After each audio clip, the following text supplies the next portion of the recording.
بسم الله الرحمن الرحيم. السلام عليكم وفيديو جديد. في البداية كل التوفيق لمنتخب مصر في مباراته النهاردة قدام منتخب أنجولا. بإذن الله المنتخب يحقق المكسب، وضروري إن احنا ناخد الثلاث نقاط، وإن أنت تصعد بالعلامة الكاملة بالتسع نقاط. دي حاجة هتدي ثقة ودفعة معنوية كبيرة للجهاز الفني وللعيبة بداية من دور ال 16. أكيد هنتكلم على ماتش مصر وأنجولا والتشكيل المتوقع بالنسبة لكابتن حسام حسن، وهنتكلم على ماتش الزمالك والبلدية وفوز الزمالك على البلدية 1-0 بهدف ناصر منسي، والزمالك بيصعد لدور ال 16 من بطولة كأس مصر. ونتكلم على تصريحات كابتن احمد عبد الرؤوف اللي في نهاية المباراة اللي قلبت الدنيا في نادي الزمالك، والبيان وكل حاجة هنتكلم فيها. عاوز ابتدي من ماتش الزمالك والبلدية لان الكلام عليه مش هيبقى كتير. ماتش ممل، ماتش ما فيهوش اي حاجة اتقدمت من لعيبة نادي الزمالك ولا من كابتن احمد عبد الرؤوف. الزمالك كل ماتش بيقول لنا ان ما عندهوش مدير فني. كابتن احمد عبد الرؤوف مش قادر ان هو يدير اي مباراه، يعني مش قادر ان هو يعمل توليفه ما بين لعيبه الزمالك. احنا مش عارفين الزمالك بيلعب بخطه ايه، ولا التمركزات في الملعب عامله ازاي، ولا اللعيبه بتقف صح في الملعب، ولا في جمله متحفظه للعيبه، ولا في باصين ثلاثه بيتعاملوا من اللعيبه. ماتش ممل، ماتش مقرف قوي، ماتش فيه كل حاجه ليها علاقه بالعك الكروي. فالواحد مش قادر يستحمل اكتر من كده ان هو يشوف الزمالك بالشكل ده بعد المباراة. يعني الطبيعي يعني نتكلم بالعاطفة، ونتكلم مثلا بالعقل. العاطفة في وقت زي ده هنفرح ان الزمالك كسب بلدية المحلة، ونطلع نحفل على الاهلاوية بقى انتوا خسرتوا امبارح من وفريق درجة تانية، والزمالك برضو كسب فريق درجة تانية ومش عارفة ايه. بس ده تحفيل، احنا حفلنا بلاش كل حاجة ناخدها في سكة التحفيل. انا عاوز اتكلم بالعقل. الزمالك كسب البلدية بس مش ده الطبيعي برضو ولا ايه؟ يعني الناس اللي فرحانة قوي ان الزمالك كسب البلدية، ده الطبيعي المفروض. يعني انا الزمالك انا الزمالك زي ما هي كارثة عند الاهلاوية ان ازاي الاهلي يخرج من المصرية للاتصالات، دي كارثة. ليه؟ عشان ده النادي الاهلي. انا برضو انا زمالك، يعني انا زمالك، فده الطبيعي ان انا اكسب. ليه الناس مكبرة الموضوع ان احنا كسبنا يا جماعة؟ لا، ده الطبيعي والله. لان لو كنت خرجت وانا ما كنتش واثق في الماتش اصلا، ولا واثق في اللعيبه، ولا في كابتن احمد عبد الرؤوف، كانت هتبقى بالنسبه لي كارثه زي ما هي بالنسبه للاهلاويه كارثه. فانا مش عاوز التحفيل ياخدني في سكه وانسى ان الزمالك ضايع. الزمالك ضايع، احنا ما عندناش مدير فني، ما عندناش لعيبه، ما عندناش اي حاجه بتتقدم في الكوره. يعني الزمالك ما بيقدمش كوره اصلا. فانا مش عاوز اخد في السكه دي. فنيجي نتكلم بقى بالعقل ان الزمالك فعلا ضايع. يعني هل ده يطمن؟ يعني الزمالك والبلديه لو جينا عكسنا المباراة، يعني لو الزمالك هو مكان البلدية وكان متأخر بهدف، وسوء التوفيق اللي عند البلدية ده كان موجود، كنت أنا كزملكاوي أقول لك الحظ مش معايا. فنفس الكلام، الحظ ما كانش مع البلدية. الزمالك وصل طول ال 90 دقيقة بأربع فرص. أربع فرص من ضمنهم فرصتين مؤكدين. ناصر منسي سجل هدف، والتانية ضاعت من عدي دباغ. الكرة اللي ناصر ماهر اتحرك له، فبدل ما يلعبها له شاط الجون صدها. وكان في واحدة لأحمد شريف، بس دي مش فرص مؤكدة، كلها فرص في ال 18، لأن البلدية دخل ال 18 عند الزمالك يجي 60 مرة في المباراة، بس ليه خمس فرص. الخمس فرص دولت في منهم فرصتين بجونين. بس ده سوء توفيق. الكرة اللي عدت من جنب الجون وعوض خارج اللي هو المهاجم الافريقي، والكرة اللي عدت من على خط الجون وطلعت بره. فكورتين انت بتتكلم من على خط الجون فاضي. فالناس دي كان معاها سوء توفيق، يعني الحظ ما كانش معاهم. كان البلدية قادر ان هو يكسب الزمالك. فماتش ممل، ماتش ممل. اللي عجبني بس اللاعب السيد أسامة، مدافع من الناشئين، يمكن وهو بيلعب جنب الونش حسيت ان مدافع يعني عنده حاجة ممكن يقدمها، بس لازم نشتغل عليهم. يعني كل الناشئين اللي طلع من نادي الزمالك اللي عجبت الجمهور واللي عجبتني من ضمن الناس اللي مثلا انس وائل ومحمد حمد لاعب نص الملعب برضو اللي هنتكلم عليه. اللعيبه دي محتاجه شغل، هي لعيبه يعني مبشره. بس مش بس يعني مش هنقف على حد كده. عايزين مدير فني، عايزين مدير فني. اتمنى ان الزمالك يجيب مدير فني، ومش عايز لعيبه. انا عاوز مدير فني يجي يعمل زي فريرا كده لما خرج الناشئين خلاني خدت الدوري. بس مدير فني يشتغل يطور قطاعات الناشئين اللي موجوده في الزمالك مع شويه الكسر اللي موجودين في الفريق الاول لحد بقى ما نحل ازمات القيد دي. فالسيد أسامة مدافع كويس، محمد حمد نص ملعب برضو كويس، وأنس وائل أنا اتكلمت عليه من بعد ماتش سموحة ومن بعد ماتش حرس الحدود. أنس وائل لعيب صاعد ولعيب واعد، عنده عنده لمسه حلوه، عنده شخصيه في الملعب، لعيب جريء، لعيب ما بيهبش. في الناشئين ممكن بس عايزين مدير فني. احنا ما عندناش مدير فني. هو ماتش كان عباره عن عك كروي. خوان الفينا ناصر ماهر خوان الفينا وناصر ماهر، الاثنين لعيبه دولت انا عندي عليهم مليون علامه استفهام. مليون علامه استفهام. انا بزيرة اتخنقت من كتر الكلام عليه واتكلمت عليه. وانا الحمد لله فيديوهاتي موجوده من ساعه ما جه نادي الزمالك. انا فرحت بيه مرتين ثلاثه، من بعديها بقول مش موجود يا جماعة. بزيرة مش موجود. مش ده اللعيب، مش دي الصفقة اللي انا ادفع فيها 1,800,000 يورو. مش خوان بزيرة. لا، اتخدعنا فيه. ناصر ماهر، احنا كنا بنقول ناصر ماهر مظلوم وليه ما يروحش منتخب مصر. بالله عليكم انا راضي ذمتكم، واللي يختلف معايا في اي حاجة انا بقولها يقول لي في الكومنتات. انا عادي ممكن اكون انا مثلا مش واخد بالي من حاجة معينة، ممكن الناس تقول لي عليها.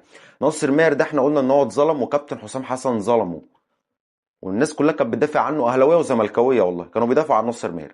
بس اللي احنا بنشوفه من ناصر ماهر، هل ده اللاعب اللي انت تخيل كده ان ده موجود مثلا في ماتش جنوب افريقيا؟ تخيل ان هو موجود في ماتش زيمبابوي، هل ده اللاعب اللي انت تعتمد عليه يلعب ويلبس تيشيرت منتخب مصر؟ لا. مش معنى ان ناصر ماهر عمل ماتشين كويسين فكل الناس طلعت قالت لا يروح منتخب مصر يا جماعه. وناصر ماهر ابتدى ان هو يتطور وابتدى. كابتن حسام حسن ما خدوش في الدوره الوديه، ناصر ماهر مش موجود من بعديها. لا، ما انا عايز منك استمراريه. يا فرحتي بالماتشين اللي انت لعبتهم وبعد كده ما فيش اي حاجه. فالموضوع صعب. المفروض ناصر ماهر ده من ضمن اللعيبه اللي انا بقول عليها تشيل الزمالك. هو بقى عبد الله ودونجا اللي الواحد مش عارف عنهم اي حاجه. عبد الله السعيد ده اللي كان مصاب وكان هيغيب عن الملاعب لمده 10 ايام. احنا بقى لنا يا جماعه شهر ونص توقف دولي يعني، ولا شهر اهو من بدايه البطوله، من يوم شهر، من 1/12 بدايه كاس العرب. يعني النهارده 29. احنا بنتكلم في شهر. فين عبد الله السعيد؟ فين دونجا؟ فين احمد ربيع؟ ادم كايد وعمرو ناصر اللي كانوا المفروض موجودين الماتش اللي فات النهارده بره القايمه. في حاجات في الزمالك الواحد مش فاهمها، مش فاهمين ايه اللي بيحصل في الزمالك. فاخوان بزيرة انا مش يعني خلاص. لو في عرض اتقدم لنادي الزمالك اتمنى الناس تسيبه. اكتر من كده اخوان بزيرة في الزمالك مش اي اضافه. والله العظيم مفيش حاجه اقولها عليه. نفس اللي عمله في ماتش سموحه واللي اتكلمت عليه فيه. لعيب عايز يشمس، عايز يرقص ويروح ويجري واحد على واحد. لا بتعمل لي باص ولا بتعمل لي اسيست ولا بتشوط شوطه عدله توحد الله، تدخل يعني تروح حتى ما بين الثلاث خشبات ولا اي حاجه. فلعبت الزمالك بعشوائيه باحمد عبد الرؤوف، كل حاجه غلط في الفريق بامانه. كان ماتش عباره عن عك كروي. عاوز اجل تصريحات كابتن احمد عبد الرؤوف بعد المباراه. هو اتكلم في تصريح، انا عايز اتكلم في تصريحين اللي هو بتاع احمد حمدي وبتاع محمود بن تايج. احمد حمدي يعني الصحفي بيساله احمد حمدي قصته ايه مع الزمالك، مش موجود ليه، الغيابات، هل هو مثلا مصاب ولا حاجه؟ لا، احمد حمدي جاهز بنسبه 100%، والمشكله شخصيه بينه وبين كابتن احمد عبد الرؤوف، وده كلامه. طيب مشكله شخصيه. فالزمالك لعيب زي ده عقده بينتهي، فالمفروض ان هو يستبعد من كل الماتشات عشان خاطر يمشي. راجل هيمشي فري، لا الزمالك هيعرف يجدد له ولا الزمالك حتى يعرف يبيعه. يعني ما فيش حد هيقدم لك في احمد حمدي عرض وده اخر موسم ليه. طب يعني جدد له. واحمد عبد الرؤوف يا جماعه هو مش قاعد، احمد عبد الرؤوف هيمشي، والمفروض ان هو بعد التصريحات دي كده كده هيمشي. بس ده لاعب ايه؟ مين يتدخل بقى؟ لاعب زي ده المفروض يعني الزمالك اللي جابه واستحمله سنه ونص اصابه والراجل كان ليه هدف في الكونفدراليه وكل ده، واحمد حمدي لعيب كبير ولعيب محتاج ياخد الثقه والاستمراريه وهو يرجع تاني احمد حمدي. طب مين هيتدخل في قصه زي دي اللي هو المفروض يبقى موجود؟ المفروض الناس تجدد له عقده، ولا عقد ايه؟ وما كده كده ما فيش فلوس، اللعيبه ما بتاخدش مستحقاتها. فكعبله الزمالك دي هتخلص امتى؟ العلم عند الله. محمود بن تايج. الكابتن احمد عبد الرؤوف بيتسال عليه فرد قال الراجل بلغ اداره نادي الزمالك وهو راجل فسخ عقده من طرف واحد بقاله 3 ايام. فطبعا تصريح كارثي. الناس كلها استغربت ازاي قبل المباراه بيتقال ان هو يدخل القايمه وبعد كده بيتقال لا ده هو لسه في الاجازه، ده هيرجع بعد الماتش بيومين ولا بعد الماتش بيوم فيبتدي ينزل التدريبات، فنستنى لحد الماتش اللي جاي بيدخل القايمه. نلاقي كابتن احمد عبد الرؤوف بيقول ان هو فسخ عقده من طرف واحد. تمام. بعديها بنص ساعه نلاقي بيان من نادي الزمالك مجلس البيانات، مجلس حسين لبيب، ان محمود بنتايج عقده مكمل مع نادي الزمالك، وان هو ما يصحش ليه ان هو قانوني يفسخ عقده من طرف واحد، لان هو اخد جزء من مستحقاته. طبعا الجزء ده اللي هو عمل بيه الفرح على بنت كابتن احمد سليمان اللي هو عضو مجلس اداره نادي الزمالك. فهنا محمود بنتايج نصدق مين؟ طيب احنا عايزين نعرف يعني محمود بنتايج هل هو فسخ عقده من طرف واحد، ولا محمود بنتايج موجود داخل نادي الزمالك؟ فاحنا هنا محتارين مش عارفين اي حاجه، لحد ما نيجي بالليل مصدر لكوره بلس، مصدر قريب من محمود بنتايج لكوره بلس، ان محمود بنتايج فسخ عقده من طرف واحد، وبلغ اداره نادي الزمالك من 3 ايام ان هو فسخ عقده، وجاي له عرضين، عرض مصري وعرض سعودي. طبعا العرض المصري اللي هو مين الفريق القوي الجامد في كل مراكزه بس محتاج باك شمال يعوض بيه علي معلول، النادي الاهلي. فمحمود بنتايج قريب هيبقى في النادي الاهلي. حق اللاعب، دي وجهة نظري ان انا بشوف ناس بتطلع تطبل لمجلس الاداره وتقعد تقول لا ده اللاعب مهما كان يحمد ربنا اللي هو لابس تيشيرت الزمالك. ايوه يحمد ربنا بس يديله حقه. انا دايما بقولها، لعيبه ما كانتش تحلم انها تلبس تيشيرت نادي الزمالك جت نادي الزمالك وفسخت عقدها من طرف واحد. فاحنا قلنا من نفسينا، يعني احنا نلوم على نفسينا، احنا اللي وصلنا نفسينا للمنظر. يعني للاسف منظر صعب، ما ينفعش يبقى بحجم كيان زي نادي الزمالك يحصل فيه كده. بس الغلط عند مين؟ عند مجلس الاداره. اللاعب من حقه ومستحقاته، اللاعب عاوز العقد اللي هو ماضيه زي ما هو ملتزم بسنتين بثلاثه باربعه بعشره، انت كمان تبقى ملتزم بالفلوس اللي انت بتديها له. فلعيب زي ده ما بياخدش فلوس، من حقه انه يفسخ عقده. عبد الحميد معالي، ولسه ده في خبر كارثي لعبد الحميد معالي ونادي اتحاد طنجة المغربي. صلاح الدين مصدق اللي فسخ عقد، ما الناس دي كلها حقهم. نطلع بقى نقول لهم جعانين؟ هنطلع نقول لهم انتوا ما كنتوش ايوه هم ما كانوش يحلموا ماشي، بس وبعدين ما هو مش معنى ان انا ما كنتش احلم اروح العب في نادي الزمالك فاروح اقعد سنتين ثلاثه ما باخدش فلوس واروح اخد فلوسي من الفيفا. زعلان على ناديك خلي مجلس ادارته تمشي. احنا كلنا بالنادي، مجلس الاداره لازم يمشي يا جماعه، مجلس الاداره لازم يمشي. اللي بيحصل في الزمالك كتير، واللي بيحصل في الزمالك ده كوارث بتحصل ضيعت الزمالك، هيبه الزمالك ما بقتش موجوده. اللي اتفرج على ماتش الزمالك والبلديه هيشوف ان ده مش الزمالك. هيبه تقل نادي الزمالك اللي بيبقى موجود في اي مباراه حتى وهو بيخسرها، بس ده اسم الزمالك اللي بيلعب. مفيش زمالك، مفيش زمالك. فالموضوع صعب، الموضوع صعب في الزمالك. فاحنا هنا مش عارفين نصدق مين. محمود بنتاج ده فين؟ نصدق المصدر المقرب منه عن طريق كورة بلس لما قالت الخبر، ولا نصدق محمود بنتاج ذات نفسه، ولا نصدق يعني كابتن احمد عبد الرؤوف ولا اداره الزمالك، ولا كابتن احمد سليمان اللي كان مع مهيب والفيديو اللي اتسرب ليه وانا مشيره على صفحتي، مهيب عبد الهادي بيسال كابتن احمد سليمان بنتاج ومش بنتاج، قال له لا القصه انا مش عارف. قال له ازاي انت مش حماه؟ قال له ايه علاقه ان انا حماه؟ ما تسال المدير الرياضي اللي هو مين، اللي هو جون ادوارد.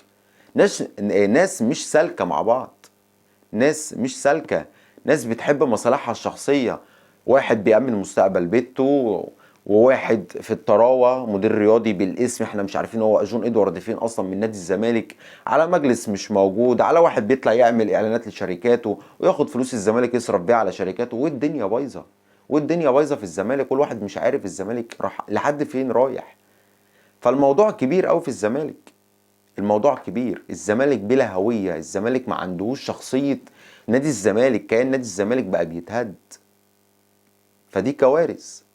الحاجة الأخيرة اللي تخص نادي الزمالك نادي اتحاد طنجة المغربي عبر صفحته على فيسبوك قال إن الفيفا ألزمت نادي الزمالك بدفع 2 مليون دولار، ال 500 ألف دولار بتوع نادي اتحاد طنجة اللي هي تمن الصفقة بتاعت عبد الحميد معالي، والمليون ونص دولار، مليون ونص دولار لعبد الحميد معالي. طبعا قيمة العقد بتاعه الراجل ماضي 5 سنين فهياخد عقده كامل زائد المستحقات اللي هو ما خدهاش وي. ف2 مليون دولار بتتكلم في حوالي 95 مليون مصري او 96 مليون. مين بقى عبد الحميد معالي ده اللي انا هدفع له 2 مليون حتى؟ عبد الحميد معالي لعب مع نادي الزمالك 200 دقيقة، 200 دقيقة.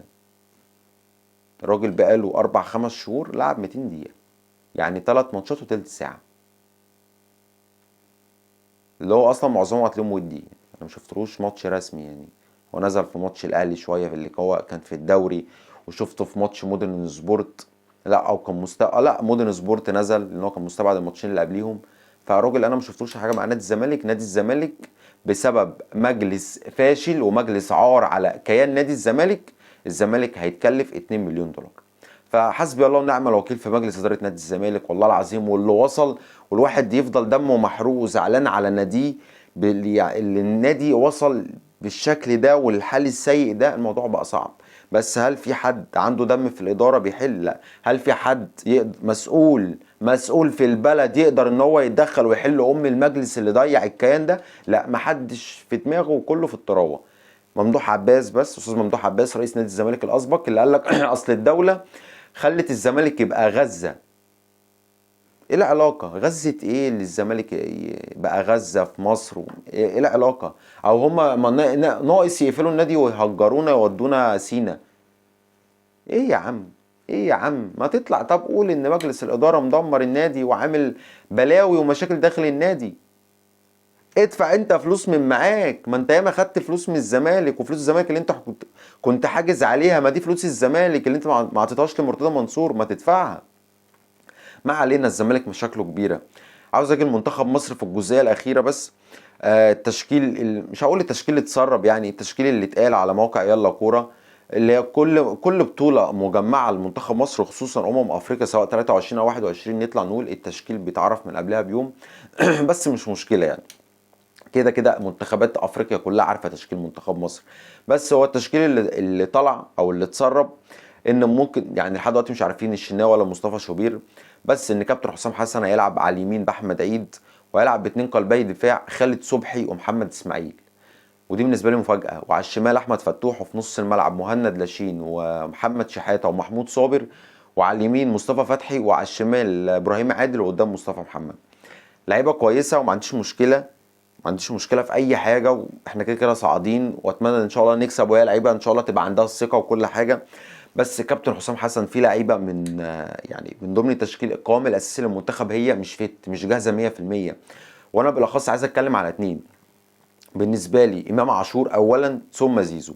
زيزو عنده كتير يقدمه للمنتخب، زيزو بس لسه مش في حالته، وامام لسه البدني بتاعه ما جاش. انا اتمنى ان امام ياخد ال 90 دقيقه بتوع ماتش انجولا، ماتش تحصيل حاصل ومش فارق معاك، بس امام ياخد الثقه بتاعته، يعني ياخد الثقه فيه. فاتمنى ان يعني لو التشكيل ده كابتن حسام حسن هيبدا بيه، فاتمنى ان الشوط الثاني اللعيبه اللي انا بقول لك عليها دي تنزل: زيزو، امام عاشور، تريزيجيه نفس الكلام، عمر مرموش ريح في الشوط الثاني في ماتش انجولا، في ماتش جنوب افريقيا. فالناس دي لازم تاخد الثقه وتاخد حساسيه الماتش تاني، لان اصل هي بطوله. احنا خلاص صعدنا دور ال 16، قدام مننا دور ال 16 دور الثمانيه قبل نهائي ونهائي، قدام مننا 4 ماتشات. ان شاء الله منتخب مصر باذن الله باذنك يا رب يوصل للنهائي. فانت اللعيبه دي لازم ان هي تشتغل اكتر من كده، وبالاخص امام عاشور. انت هتحتاج الناس دي يا كابتن حسام. فان شاء الله خير، وان شاء الله المنتخب يقدر ان هو يعمل حاجه النهارده. انا اتمنى ان احنا نصعد اول مجموعه، يعني اول مجموعه بالتسع نقاط بالعلامه الكامله. دي دفعه معنويه كبيره لكابتن حسام حسن بجهازه الفني باللعيبه، وهتدي جرس انذار لكل المنتخبات ان منتخب مصر جاي يكسب اي حد. كسبت الضعيف بعد ما كنت متاخر، وكسبت القوي وانا مطرود مني واحد طول الشوط الثاني، وبكسب انجولا وانجولا قوي. فان شاء الله خير، وان شاء الله منتخب مصر يقدر يحقق المكسب النهارده. كل التوفيق لمنتخب مصر، وكل التوفيق لنادي الزمالك في اللي جاي. وفي كلام كتير على نادي الزمالك، بس وقت الفيديو مش هينفع ان احنا نطول اكتر من كده. بس يعني الزمالك ده ليه ربنا، وجمهور الزمالك ده ليه ربنا. فان شاء الله خير، وكل التوفيق لنادي الزمالك ومنتخب مصر. ده كان فيديو النهارده، واتمنى الفيديو عجبك. سلام عليكم.